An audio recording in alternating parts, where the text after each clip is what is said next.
কই ছেলেকে দেখতে পাচ্ছি না তো। কই কই বাবা, ও বাবা, বাবা একটা কথা বলবো। কি কথা বল?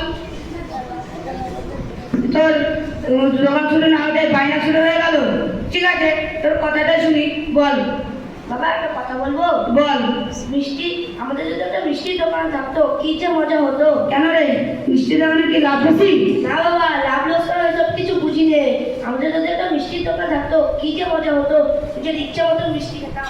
সর্বনাশ, আমার যদি একটা মিষ্টি দোকান থাকতো এতে আমার ব্যবসাটা লাটে উঠে দিত রে।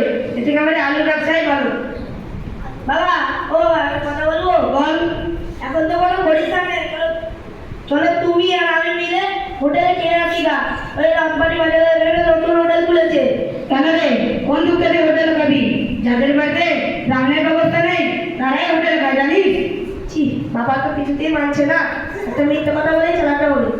বাবা, আমাদের স্কুলে তারক নামের একটা ছেলে বলেছে তারা সব পরিবার মিলে ভাত, আলু পোস্ত আরো অনেক কিছু খেয়েছে। চলো না বাবা, আমরাও খেয়ে আসি। আমি তো কোনোদিনও হোটেলে যাইনি। তবে যে বকারে ছেলের সাথে মিশতে বারণ করেছিলাম, কত পরিবারের ছেলেকে দেখেছিস ওখানে হোটেলে খেতে? না বাবা, তারও পেটেও বলেছে ওইখানে খালি বড় বড় লোকেরা খায়, আর যারা চাকরি করে যাদের কাছে প্রচুর টাকা তারাই একমাত্র এখানে খায়। বটে, এইসব কথা বলেছে। আর কি বলবি শুনি? আমি এই কথা শুনে আমিও বলেছি আমরাও হোটেলে খেতে যাবো, তাই শুনে তারও ফেসেছে। কেন কেন ফেসেছে? কারণ হোটেলে খেতে গেলে প্রচুর টাকা লাগে, আমাদের কাছে তো অত টাকা নেই। আমাদের হোটেলে খাওয়ার টাকা নেই? এত বড় আস্পর্ধা, কই তারক টাকা? বাবা ওরা প্রচুর বড় লোক, আমরা ওদের সাথে পারবো না। বড় লোক না চাই, এদিকে আমার কোনো মাথা ব্যথা নেই। চ, আজকে হোটেলে গিয়েই খাবো। সত্যি বলছো বাবা, কেন হোটেলে গিয়েই খাবো? হ্যাঁ, ওদের মধ্যে শুধু আলু পোস্ত নয়, আরো অনেক ভালো ভালো জিনিস খাবো। স্কুলে যে বন্ধু নাম কি বললি? তারককে গিয়ে বলবি আমরা কি কি ভালো মন্দ পেয়েছি। চল চলো বাবা।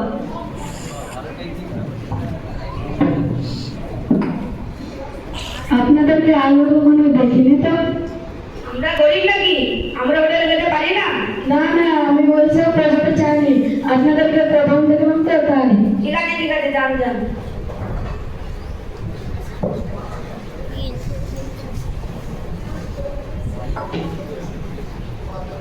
ভাত কোথায়? ভাত দাও। ঠিক আছে দিচ্ছি।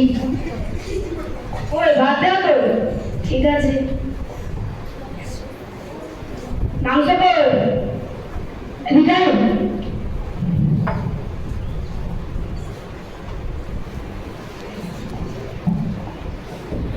খাসির মাংসের যোগ্য নেই। আমার এই মাসের বেতনটা এবার মালিক, ওই দাদাটা যে 100 টাকাটা দিল, ওই 100 টাকাটা আমার খরচা আসবে তখন দিয়ে দেবো। ঠিক আছে মালিক।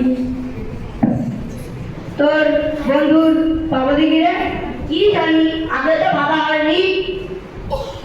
আমাদের বললো তো তার বন্ধুর নামেই করে। ও তুই যে আমাকে বললি আমার টাকা নেই, যখন আমি হোটেলে খাওয়াতে পারবো না, এই জন্য তুমি হোটেলে খাওয়ালাম রে। ও আমার একটা প্রচুর হোটেলে খাওয়ার মন করছিল, আমি তাই একটা মিথ্যে কথা বলে নাম বললাম, নাহলে তুমি হোটেলে নিয়ে যেতে নাকি? সর্বনাশ, আমি সর্বনাশ। তুই যে বললি আমার হোটেলে খাবো, সেই জন্য আমার সব টাকা শেষ হয়ে গেল রে। চান তোরা কপাল। তুই তুই তুই অন্যায় কাজ করেছিস, তোকে আমি ক্ষমা করে দিচ্ছি। আর কাউকে কখনো মিথ্যে কথা বলবি না, ঠিক আছে? ঠিক আছে বাবা, আমি আর কোনোদিনও কাউকে মিথ্যে কথা বলবো না, এই তোমাকে ছেড়ে প্রতিজ্ঞা করে বললাম। ঠিক আছে ঠিক আছে, চল চল।